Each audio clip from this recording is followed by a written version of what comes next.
नमस्कार दोस्तों, आपका हमारे YouTube चैनल भूमिपुत्रा में स्वागत है।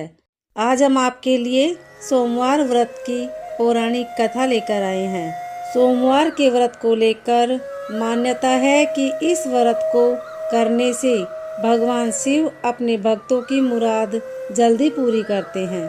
सोमवार का दिन भगवान शिव को समर्पित है, इसलिए इस दिन भगवान शिव की पूजा और व्रत करने का महत्व और ज़्यादा बढ़ जाता है।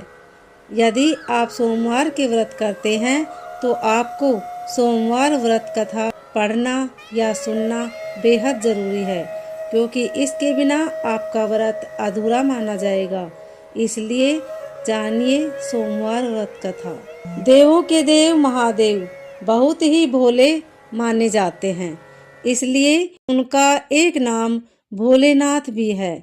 पौराणिक मान्यता के अनुसार भगवान शंकर को प्रसन्न करने के लिए किसी भी तरह के खास विशेष पूजन की आवश्यकता नहीं होती, क्योंकि कहा जाता है कि वह भोले हैं और भक्त के मन की गई क्षणिक मात्र भी भक्ति से ही वह प्रसन्न हो जाते हैं।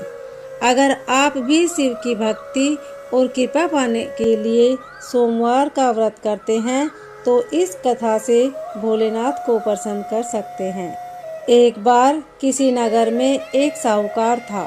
उसके घर में धन की कोई कमी नहीं थी, लेकिन कोई संतान न होने के कारण वह बहुत दुखी था। संतान प्राप्ति के लिए वह हर सोमवार को व्रत रखता और पूरी श्रद्धा के साथ शिव मंदिर जाकर भगवान शिव और माता पार्वती की पूजा करता था।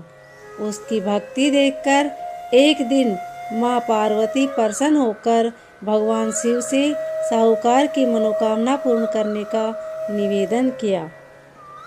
पार्वती जी के आग्रह पर भगवान शिव ने कहा कि हे पार्वती, इस संसार में हर प्राणी को उसके कर्मों का फल मिलता है और जिसके भाग्य में जो हो उसे भोगना ही पड़ता है।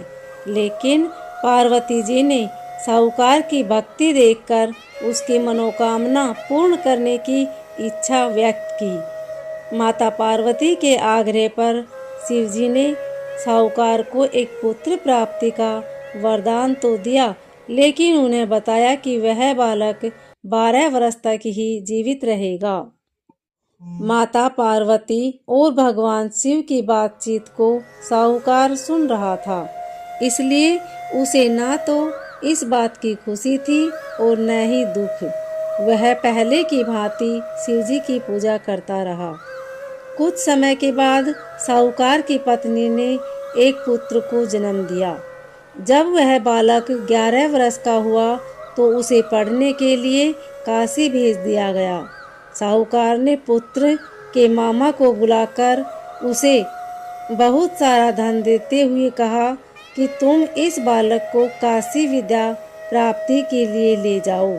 तुम लोग रास्ते में यज्ञ कराते जाना और ब्राह्मणों को भोजन व दक्षिणा देते हुए जाना।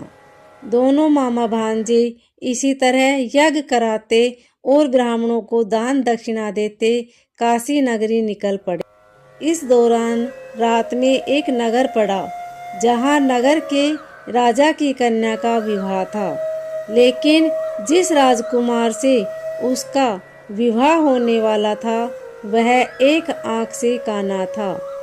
राजकुमार के पिता ने अपने पुत्र के काना होने की बात को छुपाने के लिए सोचा, क्यों न उसने साहूकार के पुत्र को दूल्हा बनाकर राजकुमारी से विवाह करा दूं।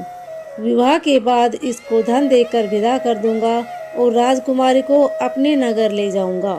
लड़के को दूल्हे के वस्त्र पहनाकर राजकुमारी से विवाह करा दिया गया।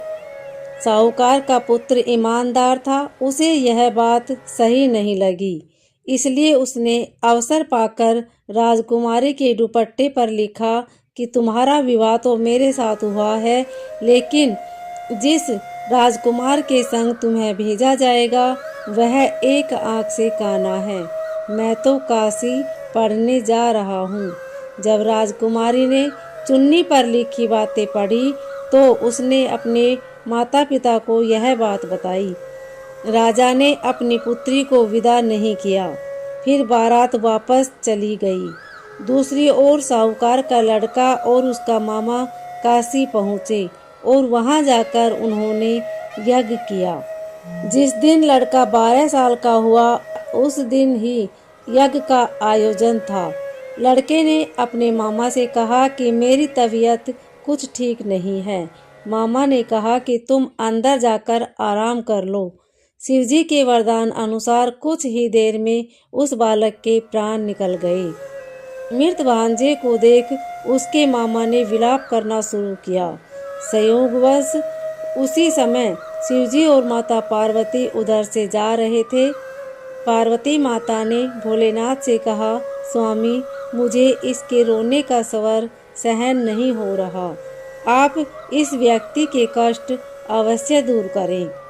जब शिवजी मृत बालक के समीप गए तो वह बोले कि यह उसी साहूकार का पुत्र है जिसे मैंने 12 वर्ष की आयु का वरदान दिया था। अब इसकी आयु पूरी हो चुकी है। लेकिन मातृभाव से विभोर माता पार्वती ने कहा कि हे महादेव, आप इस बालक को और आयु देने की कृपा करें, अन्यथा इसके वियोग में इसके माता पिता भी तड़प तड़प कर मर जाएंगे। माता पार्वती के पुनः आग्रह पर भगवान शिव ने उस लड़के को जीवित होने का वरदान दिया। शिवजी की कृपा से वह लड़का जीवित हो गया। शिक्षा पूरी करके लड़का मामा के साथ अपने नगर की ओर वापस चल दिया। दोनों चलते हुए उसी नगर में पहुँचे जहाँ उसका विवाह हुआ था।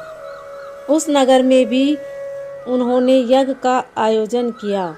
उस लड़के के ससुर ने उसे पहचान लिया और महल में ले जाकर उसकी खातिरदारी की और अपनी पुत्री को विदा किया। इधर साहूकार और उसकी पत्नी भूखे प्यासे रहकर बेटे की प्रतीक्षा कर रहे थे। उन्होंने प्रण कर रखा था कि यदि उन्हें अपने बेटे की मृत्यु का समाचार मिला तो वह भी प्राण त्याग देंगे। परंतु अपने बेटे के जीवित होने का समाचार पाकर वह बेहद प्रसन्न हुए। उसी रात भगवान शिव ने साहूकार के सपन में आकर कहा, हे श्रेष्ठी, मैंने तेरे सोमवार के व्रत करने और व्रत कथा सुनने से प्रसन्न होकर तेरे पुत्र को लंबी आयु का वरदान दिया है। इसी प्रकार जो कोई सोमवार का व्रत करता है, यह कथा सुनता है और पढ़ता है, उसके सभी दुख दूर होते हैं और सभी मनोकामनाएं पूर्ण होती है। अगर आपको यह कथा अच्छी लगे तो वीडियो को लाइक शेयर सब्सक्राइब जरूर करें। कमेंट में ओम नमः शिवाय अवश्य लिखें। धन्यवाद।